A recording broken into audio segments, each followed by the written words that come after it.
Hello everyone, आप सभी का मेरे YouTube channel doctor Manoj Mishra में स्वागत है। आप सभी मेरे चैनल को सब्सक्राइब करिए और अपलोड होने वाली सभी वीडियोस का जो है फ़ायदा उठाइए। इसमें ग्रामर से रिलेटेड, लिटरेचर से रिलेटेड और प्रतियोगी परीक्षाओं में पूछे जाने वाले अंग्रेजी से रिलेटेड प्रश्नों से संबंधित तमाम क्वेश्चंस और उनके समाधान सॉल्यूशंस आप सभी को मिलेंगे। आप सभी इसे देखें। आज मैं पैसिव वॉइस के लिए एक मॉडल ऑक्सिलरी से रिलेटेड कुछ रूल्स और उनके एग्जांपल्स लेकर आया हूं। आप सभी इसे देखें। सबसे पहले मैंने मॉडल ऑक्सिलरीज की एक्टिव वॉइस और पैसिव वॉइस के रूल्स को अलग अलग लिख कर रखा है। आप इसे पहले देखें। जैसा कि आप सभी जानते हैं, मॉडल ऑक्सिलरीज यानी सहायक क्रियाएं। सहायक क्रियाएं दो होती हैं। पहली प्राइमरी ऑक्सिलरीज और दूसरी मॉडल ऑक्सिलरीज। प्राइमरी ऑक्सिलरीज तीन प्रकार के हैं, जिसमें पहला है बी के रूप में is, am, are, was, were, be, being, been. Be के रूप में बनने वाली प्राइमरी ऑक्सिलरीज की संख्या 8 है। दूसरा है डू से बनने वाली सहायक क्रिया प्राइमरी ऑक्सिलरीज 3 होती हैं, डू, डज और डिड। तीसरी प्राइमरी ऑक्सिलरीज है हैव से बनने वाली प्राइमरी ऑक्सिलरी है हैज, हैव और हैड। ये भी 3 रूप में होती है। इसी तरह दूसरी ऑक्सिलरी सहायक क्रिया है मॉडल ऑक्सिलरी। मॉडल ऑक्सिलरी से रिलेटेड उनके यूजेस, उनकी वीडियो मैंने अपलोड कर रखी है। आप मेरे चैनल के प्लेलिस्ट में मॉडल ऑक्सिलरीज को देखें और मॉडल ऑक्सिलरीज के अलग अलग प्रयोग, अलग अलग वीडियोस मैंने ग्रुप वाइज बनाकर रखा है। उससे आपका कॉन्सेप्ट क्लियर होगा। मॉडल ऑक्सिलरीज जो मॉडल की सहायक क्रियाएं होती हैं, वो मोड बताती हैं। कार्य करने के मैनर को, ढंग को बताने का कार्य मॉडल ऑक्सिलरीज के द्वारा होता है। मॉडल ऑक्सिलरीज जैसे can, could, may, might, will, would, shall, should, must, ought to, used to, dare, need, etc. ये मॉडल ऑक्सिलरीज हैं। इन्हीं के साथ इन्फिनेटिव की बनने वाली कुछ क्रियाएं जैसे has to, have to, had to या will have to, shall have to. ये मॉडल्स के साथ आने वाली जो इन्फिनेटिव हैं, इनके लिए मैंने पैसिव वॉइस का एक स्पेशल रूल बनाया और आप सभी के लिए लेकर आया हूँ। इन्हीं को मैंने मॉडल ऑक्सिलरीज, जिनको मैं बोर्ड पर MA से इंडिकेट करूंगा, आप इसे समझें। सबसे पहले एक्टिव वॉइस में जब मॉडल ऑक्सिलरी का प्रयोग होता है तो मॉडल ऑक्सिलरी के साथ हमेशा वर्ब का फर्स्ट फॉर्म प्रयोग किया जाता है। और जब इसकी पैसिव वॉइस बनाई जाती है तो मॉडल ऑक्सिलरी के साथ बी का प्रयोग किया जाता है और वर्ब थर्ड प्रयोग किया जाता है। पास्ट पार्टिसिपल वर्ब थर्ड का प्रयोग किया जाता है। मॉडल ऑक्सिलरी के साथ बी को जोड़ देने से मॉडल ऑक्सिलरी पैसिव वॉइस से बन जाती है। आप सभी देखेंगे कि बाकी सारे से सभी रूल्स पहले के ही जैसे टेंस में चलते हैं वैसे ही हैं। बदल रहा है तो केवल बी की क्रिया मॉडल्स के साथ बी जोड़ देने से पैसिव वॉइस बन जाता है और उसकी मेन वर्ब की पास्ट पार्टिसिपल बना दिया जाता है। एक्टिव वॉइस में अफर्मेटिव का रूल है कि पहले आप सब्जेक्ट लिखते हैं, फिर मॉडल ऑक्सिलरी लिखते हैं, फिर वर्ब फर्स्ट लिखते हैं। एक्टिव वॉइस में मॉडल ऑक्सिलरी के साथ आने वाली मेन वर्ब हमेशा वर्ब फर्स्ट के रूप में होती है, या यूं कहें तो इसे एक रूप में और आप समझें कि मॉडल ऑक्सिलरी के साथ आने वाली जो फर्स्ट फॉर्म की क्रिया होती है वह इंफिनिटिव होती है। इंफिनिटिव के बारे में भी आप जानते हैं, आप इसे मेरे चैनल लिस्ट में जाएंगे तो नॉन फाइनाइट वर्ब्स में आपको इंफिनिटिव मिलेगा।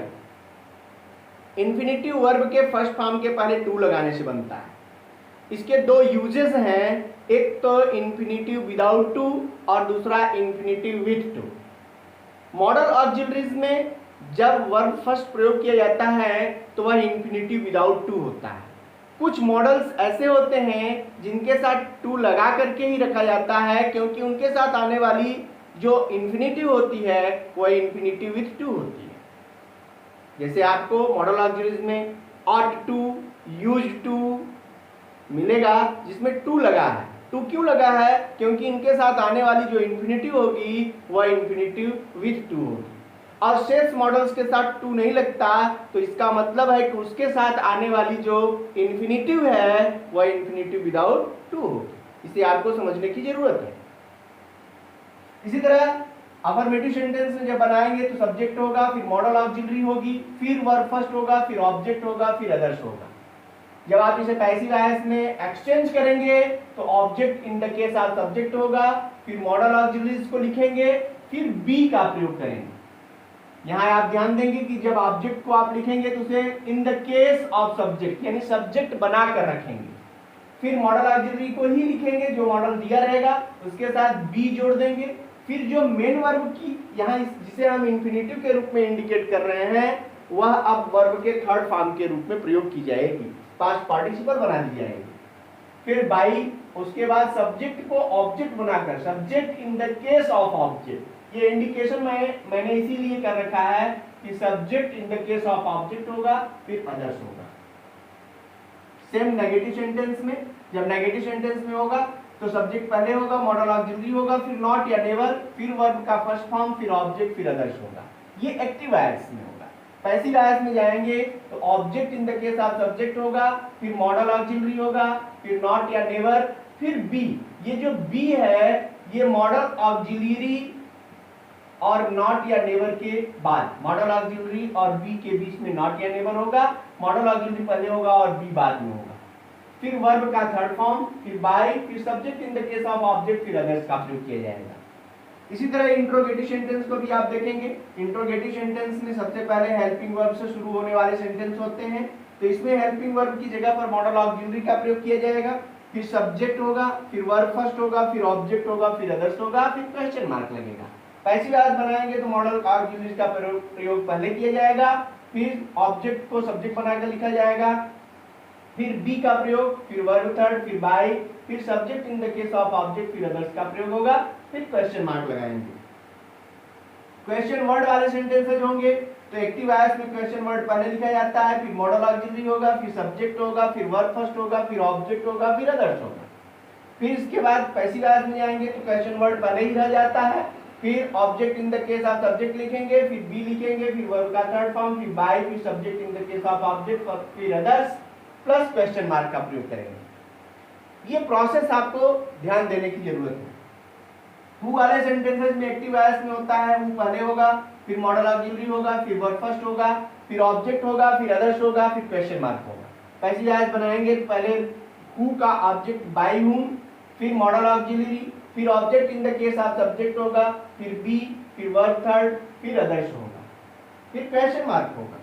इसी तरह व्हाट या हुम वाले सेंटेंसेस जब आ जाएं तो व्हाट या हुम वाले सेंटेंसेस में ये खुद ही ऑब्जेक्ट होते हैं, इसलिए इन सेंटेंसेस में ऑब्जेक्ट नहीं है तो इसे ही ऑब्जेक्ट मान लिया जाएगा और इसी से पैसिव वॉइस बनाएंगे।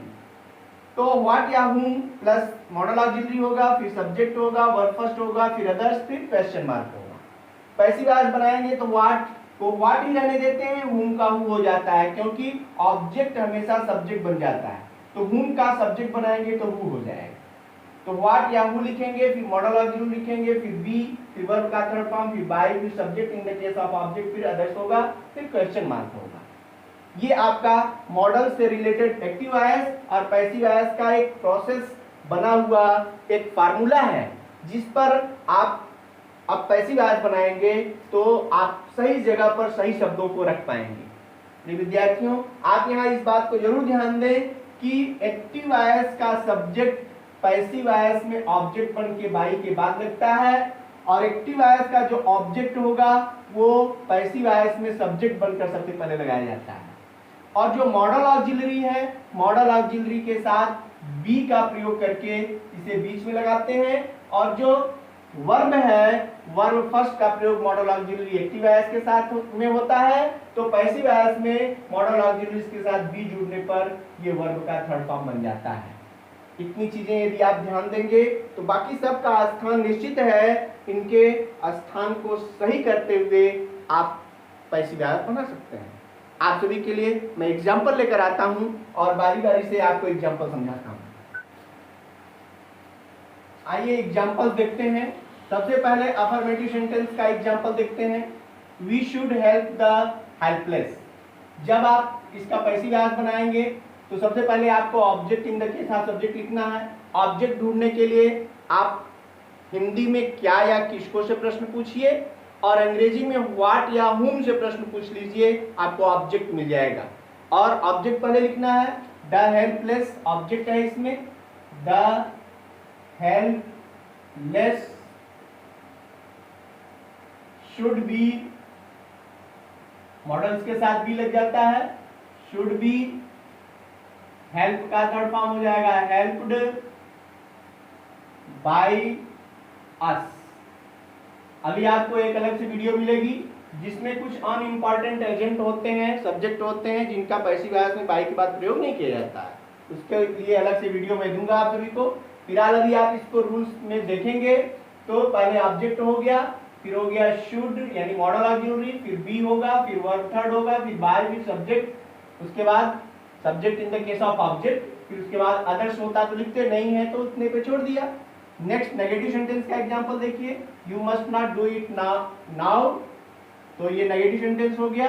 तो आप ऑब्जेक्ट लेंगे, ऑब्जेक्ट है इट, आपको इसे अब नहीं करना चाहिए। क्या नहीं करना चाहिए इसे? ऑब्जेक्ट इट, तो it must not be done by you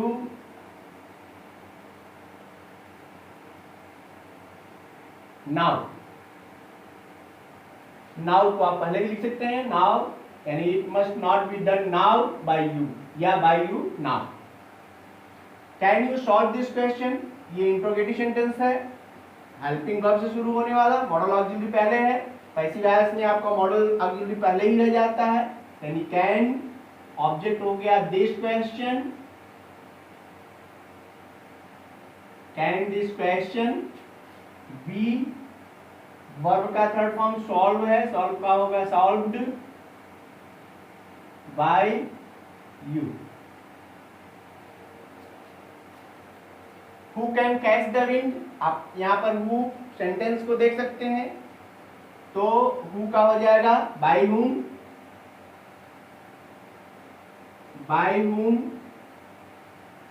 the wind के साथ कैन, पहले ऑब्जेक्ट मॉडल ऑक्सिलरी होगा, by whom can the wind, object है, ये हो गया बाय हुम, फिर मॉडल ऑक्सिलरी, फिर ऑब्जेक्ट, फिर बी, फिर वर्ब का थर्ड फॉर्म हो जाएगा caught, by whom can the wind be caught. What का रूल लेंगे तो व्हाट वाले सेंटेंसेस में आपको पता है कि व्हाट ही ऑब्जेक्ट होता है, तो व्हाट को पहले ले लीजिए, हो जाएगा what have you to buy today, तो व्हाट हैव टू, यहाँ मॉडल्स के रूप में हैव टू है, तो व्हाट, अब यहाँ पर व्हाट चूंकि सिंगुलर नंबर मान लेंगे तो ये हैज हो जाएगा हैज टू बी, अब यहाँ हैज टू बी एक साथ हो जाएगा, वर्ब का third form bought by, again subject you, you का ऑब्जेक्ट यू ही होता है, बाय यू टुडे। इसी तरह नेक्स्ट हुम वाले सेंटेंस को भी देखेंगे, तो हुम वाले सेंटेंस में हो जाएगा पहले हुम को हु में बदल देंगे। फिर उसके बाद हैड टू है तो हैड टू बी हो जाएगा, who had to be. Beat का थर्ड फॉर्म होगा बीटेन। उसके बाद बाई के बाद ऑब्जेक्ट ही का ऑब्जेक्ट हिम, ये हो गया। इस तरह से आपने देखा मॉडल ऑक्सिलरीज के एक्टिव वॉइस और पैसिव वॉइस में किस तरह से इनका इंटरचेंज होता है। यहाँ आप जब भी इसे देखा करें तो इसे दो रूप में देखें, क्योंकि कभी कभी सेंटेंसेस होते क्या हैं कि पैसिव वॉइस में दिए होंगे, उनको एक्टिव वॉइस में बनाना है। तो आप इसे ऐसे भी देख लेंगे कि एक्टिव वॉइस का जो ऑब्जेक्ट है वो पैसिव वॉइस में सब्जेक्ट बन के आया है, और एक्टिव वॉइस का जो सब्जेक्ट है वो पैसिव वॉइस में ऑब्जेक्ट बनकर आया है। तो आप देखेंगे तो ये सब इंटरचेंज हो रहे हैं। इनको आप देखेंगे, ध्यान से समझने का प्रयास करेंगे तो पैसिव को एक्टिव में भी और एक्टिव को पैसिव में भी आप बदल सकते हैं। उम्मीद करूंगा कि आप सभी को मॉडल ऑक्सिलरी से रिलेटेड एक्टिव वॉइस और पैसिव वॉइस के रूल्स और उसके एग्जांपल्स अच्छे से समझ में आए होंगे। आप सभी से अनुरोध है कि आप सभी मेरा YouTube channel doctor Manoj Mishra जरूर सब्सक्राइब करें। आप सभी को बहुत बहुत धन्यवाद।